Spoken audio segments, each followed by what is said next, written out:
YouTube, welcome back to Common Sense Logic Reason, and as always, thank y'all for joining me in this video. Today I'm going to talk about socialism. That's been a hot button issue in the country ever since Bernie Sanders, ran for the Democratic nomination. And the liberals are just all in for socialism because, well, it sounds great on paper. As far as conservatives, we are completely, totally opposed to socialism because it just simply doesn't work, and it hasn't worked wherever it's been tried. So why exactly is it that socialism doesn't work? That's the topic of discussion today. Well, first of all, what is socialism? Well, by definition, socialism is just that point between capitalism and communism in which the government takes over the means of production and distribution. And the reason why socialism just never works and it always fails is because of human nature. Human nature is the biggest stumbling block for socialism, and why socialism never works. Now, we can figure out some type of way to institute socialism, communism, without human nature getting involved, then I'm all in as well. But how do you remove human nature from the equation when human nature is the major part of the equation? Well, you can't. So again, that's why I'm all for capitalism. Now, one of the best ways I've found to get people to understand concepts is to give them examples based upon experiences that they've had. Let's say shopping. We've all been shopping before. We're familiar with the process of shopping. In this case, let's say grocery shopping. Everyone's familiar with grocery shopping. Well, if you want to buy some groceries, first thing you have to do is you have to find a store. And because of free market capitalism, there are many stores that you can buy groceries from, and hell, you can even buy them online now. But most people buy their groceries from the store. They go to the store, so pretty much that's what we're gonna deal with. Now, once you found the store that you want to go to, then you go to that store, you grab your shopping cart. You know what I'm saying? You go around, you grab all the items that you went there to get, that you need or you want. Once you've gotten everything you need, you finish. Well, you bring them up to the front, to the registers, and the cashier will check you out. Once you exchange your money for those goods, those items, they are officially yours and you can take them home. Now, you can go in there, you can get one item, you can get two baskets of items, but whatever you get, you have to pay for it. You as an individual, you have to individually exchange your money for those goods. Because of the fact that you have to do that, the fact that people have to individually exchange that money for the goods and services is that self-regulated mechanism that keeps people honest. You can get 10 buckets of items, but you have to pay for it. So therefore, people tend to regulate themselves based upon cost.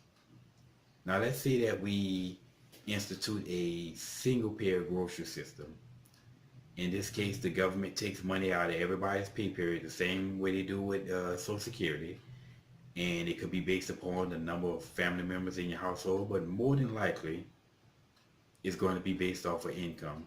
Progressive income, progressive taxes. And everything is completely prepaid. So in other words, eliminating the need for cashiers and eliminating the need for any cash registers. You go in and get what you need, you bag it up and you leave. So as a result, there is no price associated with the item, the good, and human nature kicks in and people are going to tend to overindulge. Now, the reason behind this is that, well, we can eliminate hunger. It doesn't matter if you're homeless, a homeless bum on the street, or if you are a billionaire, you can get something to eat. So we can basically eliminate hunger. We can eliminate hunger, and everybody can, have food to eat. Now, the problem or the repercussion that's going to happen of this is that, again, people will overindulge. Now, let's take The Big 60 cookies. I know everybody, or most of us are familiar with the Big 60 cookies. These are the big pack of cream filled cookies that come 60 to a pack for a relatively inexpensive price. They don't taste as good as the Oreos, but they don't cost as much either. So the whole selling point is not the taste, is the value. And the reason why people will want to buy these cookies is like I say, the cost value. Well, in this single pair grocery system, there is no cost associated. So who's going to get the Big 60 cookies? We just get Oreos, right? Well, you won't have as many cookies. No problem. Let's have a few extra packs of Oreos. Problem solved, right? And since we're on the cookie aisle, hell, let's get a couple of packs of Chips Ahoy. Yeah, I like Chips Ahoy. Who doesn't like Chips Ahoy cookies, right? And while we at it, let's get some graham crackers. I like graham crackers. Okay? And while we at it, hell, let's get some marshmallows and a big pack of Hershey's chocolate that we can make some s'mores, right? And while we at it, ain't no sense of stopping there. We can get another big pack of marshmallows, right? A big bag of marshmallows, right? Get a big box of Rice Krispies, get a big pack of butter, and hell, we can make some Rice Krispie treats, And you see where this is going. Since there's no price associated with everything, well, people just overindulge. We all know that cookies are often associated with milk, milk and cookies. Well, why not ice cream? Well, what kind of ice cream? Store brand? Oh, hell no. Hell, let's get some Ben and Jerry's, right? Let's get some Haagen-Dazs. Now, normally, this ice cream is very inexpensive.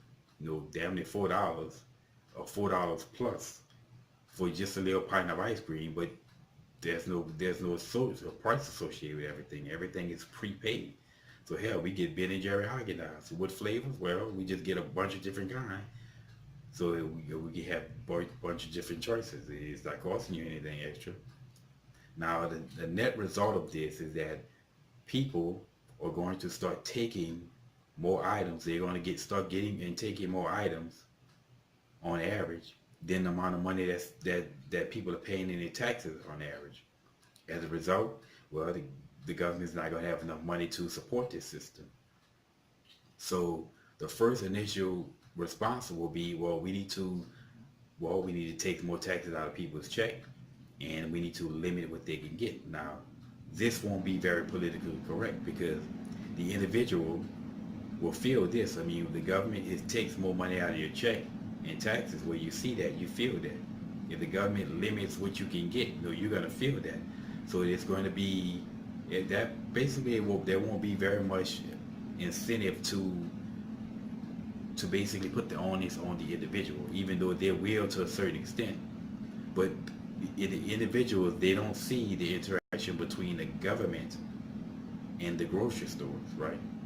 So what's going to happen, the government is just like they do with Medicaid to doctors, Medicaid, Medicare, they're going to start shortchanging the grocery stores, If you're a grocery store and you submit a bill to the government, because normally you would get your money from the individuals at the register, but now you have to go to the government. You submit your bill to the government, say for $10,000, and that's basically the cost of the services rendered that week. Well, the government in turn gives you 80 cents on the dollar, and thus $88,000, right? And well, what if your operating costs for that week was $8,000?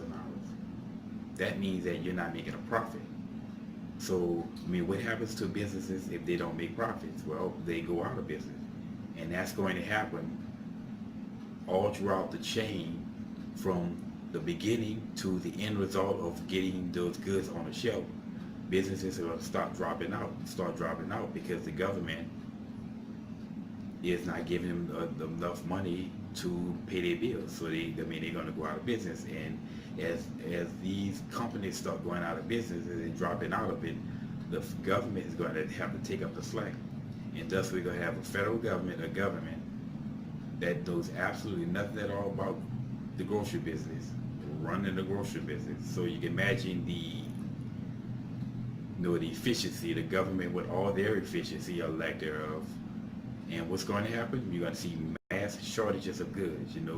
Gone are the days where you have, your choice of 70 different types of breakfast cereal. You'd be lucky if you have 20. I mean, there are going to be mass shortages. There won't be very much on the shelf. So you're going to have trouble getting stuff to the shelf. And as what's going to happen is that basically people are going to be lined up in front of grocery stores every morning like it's Black Friday to rush in there when the grocery store is open to get something that's there while it's there. And you can understand the mass hysteria that's going to be. It's just going to be an absolute mess. And then on top of that, you're going to have a problem with grocery stores inflating their prices. Why? Because government will pay it. Normally, when each individual was paid for everything, well, the grocery stores have to be honest in their pricing because people are just not going to go buy anything. Nobody's going to go out and pay $10 for a loaf of bread. If grocery store charge people $10 for a loaf of bread, guess what? That bread will sit there. So the grocery stores have to be honest in their pricing with individuals who are directly involved in the exchange of money. Well, the government is involved, so now they just charge what they want. They just say, well, it costs us, $5 for a dozen eggs or whatever, and they send the government a bill for that, and that's also going to create problems with the government having money to support the whole entire system. But again, the net result is going to be just mass problems, and you can imagine the mass problems that's going to come from that. Now, I like to be a step ahead, and I can already hear the liberals, and their argument for this is going to be, when we bring up, Venezuela, where socialism has pretty much all but destroyed the country, they're going to say, they're going to try to come up with this, number one, this excuse that it was white Western Europeans that got involved and caused a problem, which is BS. It had nothing to do with white Western Europeans, Venezuela. Okay, and then another argument that they're going to try to bring up is, well, with Venezuela, where people are forced to eat zoo animals, to feed themselves, and where the average weight loss per person is something like 20 pounds, they're going to say, well, you picked probably one of the most extreme cases of socialism failing. And they're going to bring up Europe. They're going to say, well, what about Europe? They're socialist nations and they're working. So this is an example of how socialism actually works. Well, not so fast. It is true that Europe and Western European nations, there is a lot of socialism in these countries. But the truth of the matter, each and every one of them, all these Scandinavian nations, each and every one of them are free market capitalist nations. They're all free market capitalist societies. And they all became rich because of free market capitalism. The socialism was added later. So technically, you can't use Europe as an example of socialism because they're a capitalist nation. They are free market capitalist nations, not socialist nations. And I guess they can remain that way until the capitalist part of the country can no longer sustain that socialist part. And I'll leave y'all with some wise words from wise people.